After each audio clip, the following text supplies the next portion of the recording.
লইন শাকারতুম লাযিদান্নাকুম ওয়া লইন কাফারতুম ইন্না আযাবি লাশাদীদ, যেটা উনি বলেছেন সেটা প্রাসঙ্গক্রমে বলেছে।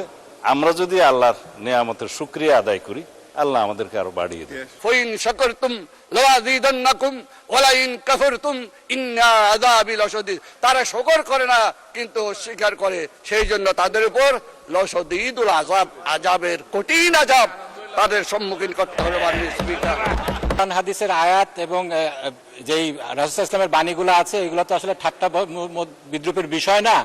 এটা নিয়ে যদি ঠাট্টা বিদ্রুপ করা হয় তাহলে আসলে খুবই দুঃখজনক। ওনাদের প্রশংসা করলে ওনারা আরো বাড়ায় দিবেন, আর ওনাদের ইয়ে না করলে ওনারকে আমাদেরকে পিটাবেন নাকি, এ ধরনের বোঝাতে যাচ্ছেন? আলমগীর মোহাম্মদ মাহফুজুল্লাহ ফরিদ একজন মৌলানা, মাদ্রাসা পাস, দাখিলা, আমার পাশে ছিল, তিনি অন্তত এই উদ্দেশ্যে এটা বলেন। আইন তাউদ্দু নিয়ামাতাল্লাহ লা তুহসুহা, তোমরা যদি আল্লাহর নিয়ামতকে গুনতে চাও তাহলে গুণা শেষ করতে পারবে না। কোরআনে একটা আয়াতের মধ্যে আছে সামিআনা ওয়া আতানা, আমরা শুনলাম এবং এতায়াত করলাম, যা সহি তারাই যেন আমরা আমল করি। প্রতি সপ্তাহে সর্বোচ্চবার বিকাশ পেমেন্টে 50 জন হবেন পেমেন্ট চ্যাম্পিয়ন। জিতে নিন টিভি সহ আকর্ষণীয় সব প্রাইজ। ডান পাশের বন্ধুরা কেন সেদিন মিছিল করেছিল জানতে পারি নাই। মাননীয় স্পিকার, আমাদের কাছে এসে আমাদের প্রধানমন্ত্রীর কাছে, আমাদের মাননীয় মন্ত্রীদের কাছে বাজেট চাইবে, বরাদ্দ চাইবে, কিন্তু রাস্তায় যে মিছিল করবে। সেই কারণে আমি একটি আল কোরআনের আয়াত বলতে চাই, ফাইন শাকারতুম লাযিদান্নাকুম ওয়া লাইন কাফারতুম ইন্না আযাবি লাশাদীদ। শুকর করতে হবে জীবনের, শুকর করতে হবে বরাদ্দের, শুকর করতে হবে মাননীয় প্রধানমন্ত্রী তারেক রহমানের, শুকর করতে হবে আমাদের মাননীয় মন্ত্রীদের। তারা শুকর করে না কিন্তু অস্বীকার করে, সেই জন্য তাদের উপর লাশাদীদুল আযাব, আযাবের কঠিন আযাব তাদের সম্মুখীন করতে হবে। মাননীয় স্পিকার, আল কোরআনে আরেকটা আয়াত আছে মাননীয় স্পিকার, ওয়া মাকারু ওয়া মাকারাল্লাহ ওয়াল্লাহু খায়রুল মাকিরিন। তোমরা বলেছো, তোমরা বুঝেছো, তোমরাই কৌশলী, আপনারাই কৌশলী, কিন্তু আল্লাহ বলছেন আমি শ্রেষ্ঠ কৌশলী, আর যারা আমার সাথে কৌশল খাটায় তাদের অবস্থা খুবই শোচনীয়। মাননীয় স্পিকার, আমি সেদিকে আর যাচ্ছি না। মাননীয় অনেক কথা ছিল, আমার মশকারি কুতুবদিয়া সম্পর্কে বলতে চাই। মাননীয় স্পিকার, আমার মশকারি কুতুবদিয়া দুইটি দ্বীপ উপজেলা। মাননীয় স্পিকার, আমাদের কুতুবদিয়া 100 বর্গ কিলোমিটার ছিল, ভাঙতে ভাঙতে ভাঙতে নদী ভাঙনে কর্ণফুলীর সেই করাল স্রোত ভাঙতে ভাঙতে আমাদের কুতুবদিয়ায় 30 বর্গ কিলোমিটার নেমে এসেছে। তাই কুতুবদিয়াকে রক্ষার জন্য মাননীয় আমার অর্থমন্ত্রী আছে, আমাদের চট্টলার কৃতি সন্তান, আমার কক্সবাজারের সন্তান। মাননীয় সদস্য, খুব জরুরি না হলে পয়েন্ট অফ অর্ডারে দাঁড়াবেন না। পয়েন্ট অফ অর্ডার সমসাময়িক চলমান বিষয়ের উপর হতে হবে। এই চলমান বিষয়ের উপর বলবেন, বলুন। ধন্যবাদ মাননীয় স্পিকার। আসলে মাননীয় স্পিকার, কোরআন হাদিসের আয়াত এবং যেই রাসূল ইসলামের বাণীগুলো আছে এগুলো তো আসলে ঠাট্টা বিদ্রুপের বিষয় না। এটা নিয়ে যদি ঠাট্টা বিদ্রুপ করা হয় তাহলে আসলে খুবই দুঃখজনক। এখানে কোরআনের আয়াত কোট করা হয়েছে, লাইন শাকারতুম লাযিদান্নাকুম ওয়া লাইন কাফারতুম ইন্না আযাবি লাশাদীদ। ওনাদের প্রশংসা করলে ওনারা আরো বাড়ায় দিবেন, আর ওনাদের ইয়ে না করলে ওনারকে আমাদেরকে পিটাবেন নাকি, এ ধরনের বোঝাতে যাচ্ছেন? এটা তো আসলে ভুল ব্যাখ্যা হচ্ছে, এটা খুব ভুলভাল বিষয়। এ ব্যাপারে রাসূল ইসলামের কঠোর সতর্কবাণী এসেছে যে এইগুলা বিষয়ে ঠাট্টা বিদ্রুপ করার বিষয় না। আমি মাননীয় প্রধানমন্ত্রী যখন ছিলেন আমাদের দেশনেত্রী বেগম খালেদা জিয়া, সেই সময়ের একটা জাস্ট খালি ঘটনা উল্লেখ করছি। সে সময় শাহবাগের সময় কোরআন হাদিস নিয়ে অনেক বিদ্রুপ হচ্ছে, ঠাট্টা তামাশা হচ্ছে। সে সময় একটা চিঠি লেখা হয়েছিল, সেই চিঠিটা নিয়ে যখন আমরা গেলাম তিনি বললেন কোরআনের একটা আয়াত, সূরা তওবার একটা আয়াত তোমরা যোগ করতে পারো না? কুল আবিল্লাহি ওয়া বিআয়াতিহি ওয়া বিরাসূলিহি ইস্তাহজিউন।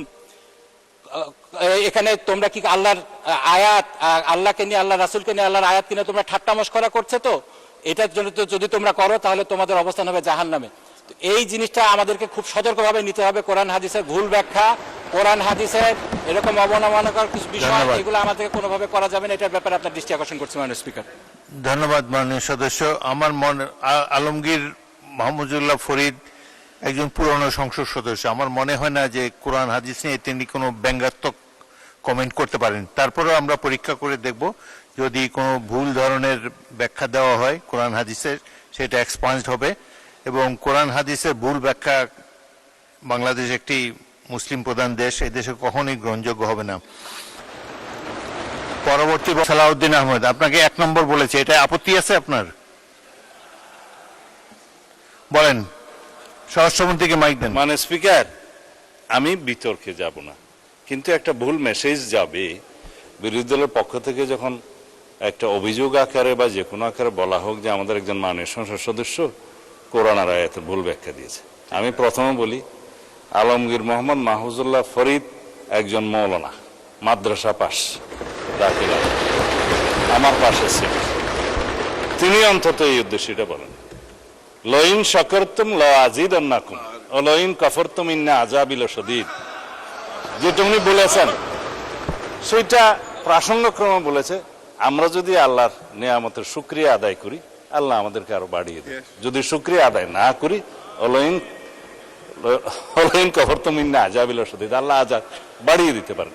এখন এটা পলিটিক্যালি কেন বক্তব্য হবে, এটা দিয়ে কেন পয়েন্ট অফ অর্ডারে বাড়ানো হবে, এটা ঠিক হয় না। মাননীয় স্পিকার, তিনি বলেছেন, সৎ উদ্দেশ্যেই বলেছেন, এবং আমরা যেন আল্লাহর শুকর গুজার করি, এইটাকে পলিটিক্যালি আমার মনে হয় মিস ইন্টারপ্রিট করা ঠিক হবে না। মাননীয় স্পিকার, আমরা এই 92% মুসলিম দেশে, জনসংখ্যার দেশে, আমাদের এই মহান জাতীয় সংসদে কোন সংসদ সদস্যের বক্তব্য যদি ভুলক্রমেও ইসলামের প্রতি অবমাননা যদি মূলক হয়, এটা আমরা নিন্দা করব, কিন্তু এইভাবে পলিটিক্যালি ইউজ করা ঠিক হবে না। মাননীয় স্পিকার, ধন্যবাদ।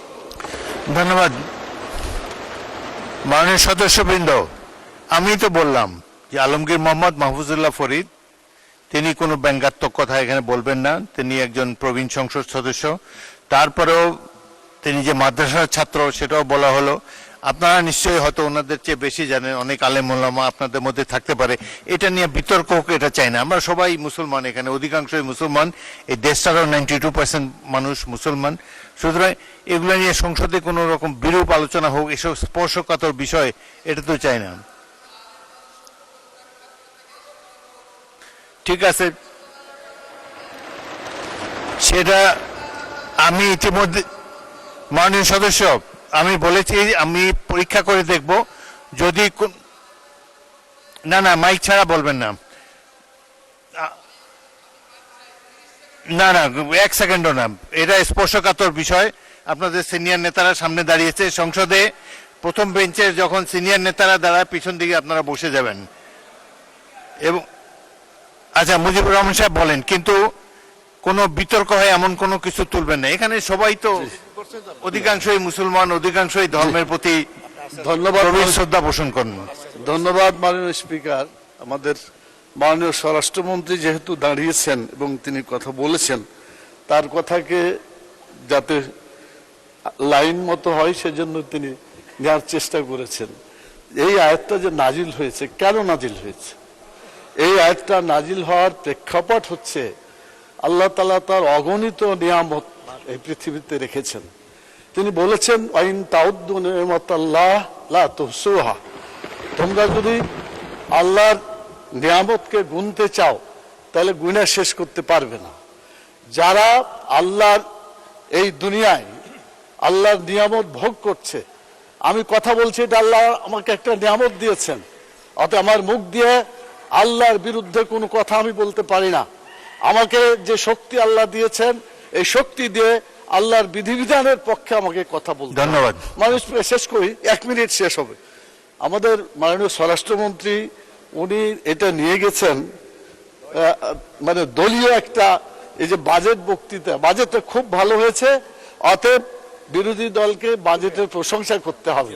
এটা যদি প্রশংসা না করে তারপর আজাব আসবে, এই দিকে নিয়ে গেছিল উনি। এই কথাটা মোটেও সঠিক না।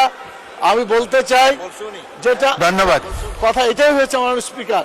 আমার মনে হয় আপনি যদি প্রয়োজন মনে করেন একজন আলিমের কাছে যে বলবেন, কোন মানুষের অবদানের কথা এখানে বলা হয়নি। ধন্যবাদ।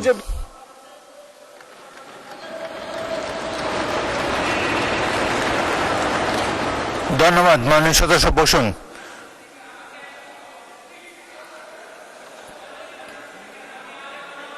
না না ঠিক আছে, না না আমি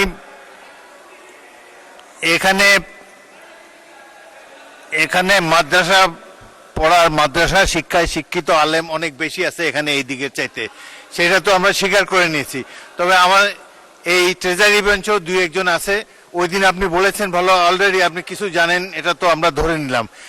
এখন আপনি বললে আবার একটা বিতর্ক শুরু হবে। Kamruzzaman Ratan, no more please, আমাদের বাজেট বক্তৃতায় যেতে হবে।